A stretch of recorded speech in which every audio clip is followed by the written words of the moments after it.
Hello, today we're going to review multiplying decimals. Now this video specifically goes over common mistakes that many of you have made over the past few days. Now mistakes are proof that you are learning. It is amazing that you are making mistakes because that is how you learn the material. You learn from your mistakes. Mistakes are a good thing, which is why I'm taking the time to point out some of the most common mistakes so you can learn and improve your skills.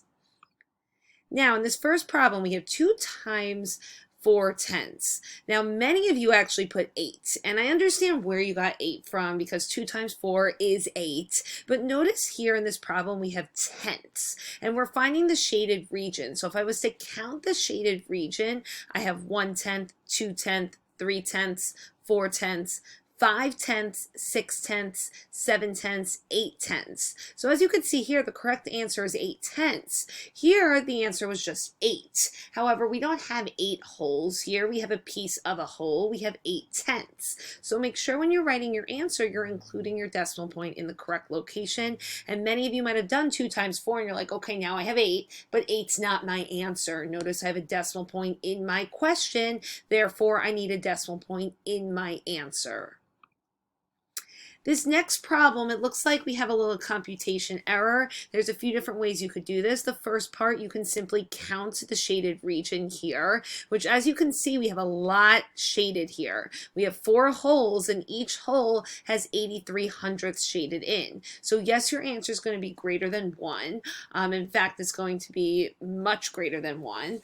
And you also are going to have 2 different ways that you can solve this. You can either choose to count how many pieces are shaded in, but if you don't want to do that, you can also simply multiply as well. Some of you will like using the visual models. Some of you might find it easier for yourself just to multiply. Now, I'm multiplying 83 times 4.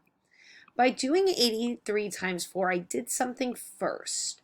I looked at my problem here and I saw that I had 4 times 83 hundredths. Now, before I multiplied, I eliminated my decimal point. By doing that, I multiplied by 10, then by 100, moving my decimal point 2 places to the right. Now that left me with just 83 times 4, which I can multiply, giving me 332. But just like the previous problem, that's not my answer. Because I multiplied by 100 within my problem, I now need to go to my answer, and now I'm dividing by 100, moving my decimal point 1, 2 places to the left, giving me an answer of 3 and 32 hundredths. Now this answer that this person put in, they were on the right track. In fact, it looks like they either counted wrong or did a computation error. Their decimal point is in the correct location, which is excellent. But you have to make sure that when you're rewriting this on your paper, you're typing in the correct answer in the computer. So make sure the computer answer and what you wrote on paper matches up. This next one, I noticed this person wrote 18 hundredths, but by looking at this visual model, we don't have hundredths, we have tenths. So that should kind of be your first hint that maybe my decimal point's in the wrong location. Now, because I was given a visual model, I'm going to actually use the visual model to help me here. So now what I'm going to do is I have 2 holes, and in fact, I have 9 times 9/10, which is telling me that each hole is going to have 1/10, 2/10, 3/10, 4/10, 5/10, 6/10, 7/10, 8/10, and 9/10 shaded in. Now that means for this one, I'm also going to shade in 9/10. 1/10, 2/10, 3/10, 4/10, 5/10, 6/10, 7/10, 8/10, and 9/10.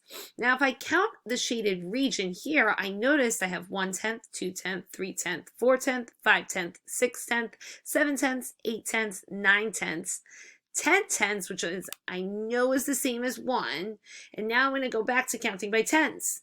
11/10, or I could now say 1/10, 2/10, 3/10, 4/10, 5/10, 6/10, 7/10, 8/10. So I have 1 whole and 8/10, giving me an answer of 1 and 8/10.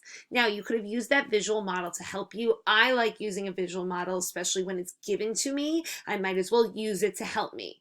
I could have also done 2 times 9, which 2 times 9 is 18. But I hope before you did 2 times 9, you recognize that there is a decimal point. I multiply by 10, moving that decimal 1 place to the right. That means in my answer, I'm now going to divide by 10 or move the decimal point 1 place to the left, giving me an answer of 1 and 8/10. It looks like this person was on the right track. They recognized 18 and the digits 1 and 8 have to be in my answer, but it's very important that you follow these strategies and these methods to help you place the decimal point in the correct location. Now this next one, I love again that this person recognized, okay, 72 or the digits 7 and 2 are going to be in my answer. But again, it looks like we have a decimal point issue here. By looking at the visual model, I notice it's hundredths. Unlike the last one was tenths. That's your first hint that your answer is most likely going to have digits up to the hundredths place. Now, you could choose to count the shaded region and go 10, 20, 30, 40, 50, 60, 61, 62, 63, 64, 65, 66, 67, 68, 69, 70, 71, 72. But we know it's not 72. I'm counting 100ths at a time. So I have 72 hundredths, which is my answer choice. If you chose not to count it, and maybe you just chose, you know what, I'm going to multiply. Many of you might have gone right to 24 times 3. And you might have recognized that 24 times 3 also gave you 72. But as you saw, 72 is not my final answer. Before I did 24 times 3, I multiplied by 10, then by 100, moving that decimal point 2 places to the right. That means in my answer, I need to look at the end of my number where my decimal point is, and I'm moving my decimal point 2 places to the left, giving me an answer of 72 hundredths. Again, make sure you use the visual model, or make sure if you're choosing to multiply, you put your decimal point back in your final answer. Be very careful that you're writing your decimal point and you're writing these answers exactly what you saw on your paper before typing them into the computer. This next one, this is from our Edulastic assignment. Now, many of you guys, when you were writing your answer choice here, you wrote something a little incorrect. And I noticed that here we have 2 times 4/10 is not going to bring me back to 2. And even if I was to do 2 times 4, 2 times 4 is 8. Now what I noticed that some of you were doing in this box, you were writing what the answer was. I saw 2/10, I saw 2 hundredths, I saw 20 hundredths, I saw all different things. I saw fraction form, decimal form, which many of you who wrote it in fraction form, that was correct, but notice my problems were all in decimal notation, so I'm going to continue the pattern of decimal notation here as well.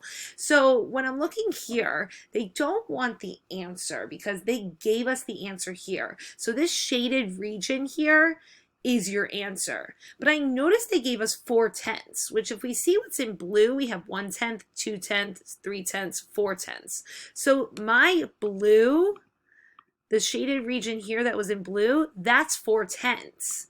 My goal is to figure out what was in just red. So now I'm going to look at my red piece. I'm going to count what I have. 1/10, 2/10, 3/10, 4/10, 5/10. So here, your answer to this question should be 5/10 because 5/10 times 4/10 gives you 2/10 or 20 hundredths. Now, many of you wrote the answer here. The overlap was here. But notice that overlap, that's what the equals 2. That's the answer to your problem. Your goal was to find the missing piece of the problem. So make sure you're really looking at the visual model and looking what the missing piece is here. It's not always going to be, hey, find the answer. Okay, you might be given an answer and you need to find the missing part. Now for this one here, by looking at the answer choices, you might recognize, okay, 52 is going to be my answer here. 13 times 4 is 52, and you could tell that by the answer choices here. But now it's important that you're able to use the answer choices to help you determine where my decimal point is going to go. So here I saw many different answers for this one. Many of you did get A, but I noticed if you put B, C, or D, you might have forgotten the decimal point, forgotten where to put it. So that's why I want to go over this problem here so we don't make these mistakes again.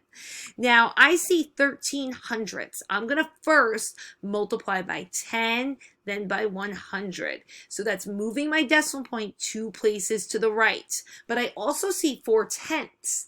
I'm going to also multiply by 10 here, moving my decimal point 1 place to the right. So I moved it a total of 3 places to the right, telling me I multiplied by 1,000 in my question. Now, if I know my answer is 52, those of you who put D, that's you're on the right track, but you also need to include your decimal point. So if I multiply by 1,000 here, I need to divide by 1,000, moving my decimal point 1, 2, 3 places to the right, and also including your 0 here. Now you're having a digit in my tenths place. Do not just disregard that and say 52 hundredths is my answer. You need to still include that 0. Now this problem was my favorite problem because I noticed many of you put the equal sign. If there was a multiplication sign here and here, it would be equal. If there was an addition sign here and here, then they would be equal. However, it's important that you take a close look at this problem before solving to see that you have a multiplication sign here and an addition sign here. When we are multiplying here, yes, you could do 3 times 1, which is 3, but notice before I said 3 times 1, I first recognized I have decimals involved. So here I'm going to multiply by 10, moving my decimal point 1 place to the right, and multiplying by 10 here, moving it 1 place to the right again. That means in my answer, I multiplied by 100 in my problem. In my answer, I'm dividing by 100, moving my decimal point 1, 2 places to the left. And I'm going to put a 0 in my tenths place because I now need to represent that my answer is 3 hundredths. Now I love this problem because now you have to switch to your addition strategies. And when you're adding here, you have 3 tenths plus 1 tenth. And notice I'm lining up my decimal points between my digits in my ones place and my tenths place. Now I simply add, and I include my decimal, bringing it down. Notice my ones and my tenths place are still lined up.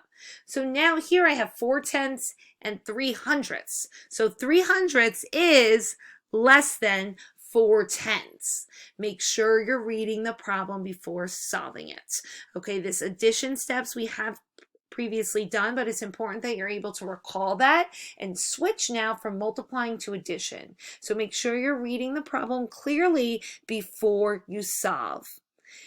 These mistakes were excellent mistakes. That's proof that you are learning. It's good to make mistakes. We recognize our mistakes so we can learn and improve from our mistakes. That is how you get better at multiplying decimals, is by reviewing your mistakes, seeing where you messed up, seeing what you got wrong so you can improve for next time. By recognizing these mistakes, hopefully you won't make them again, and you'll be able to have a better understanding on how to multiply decimals.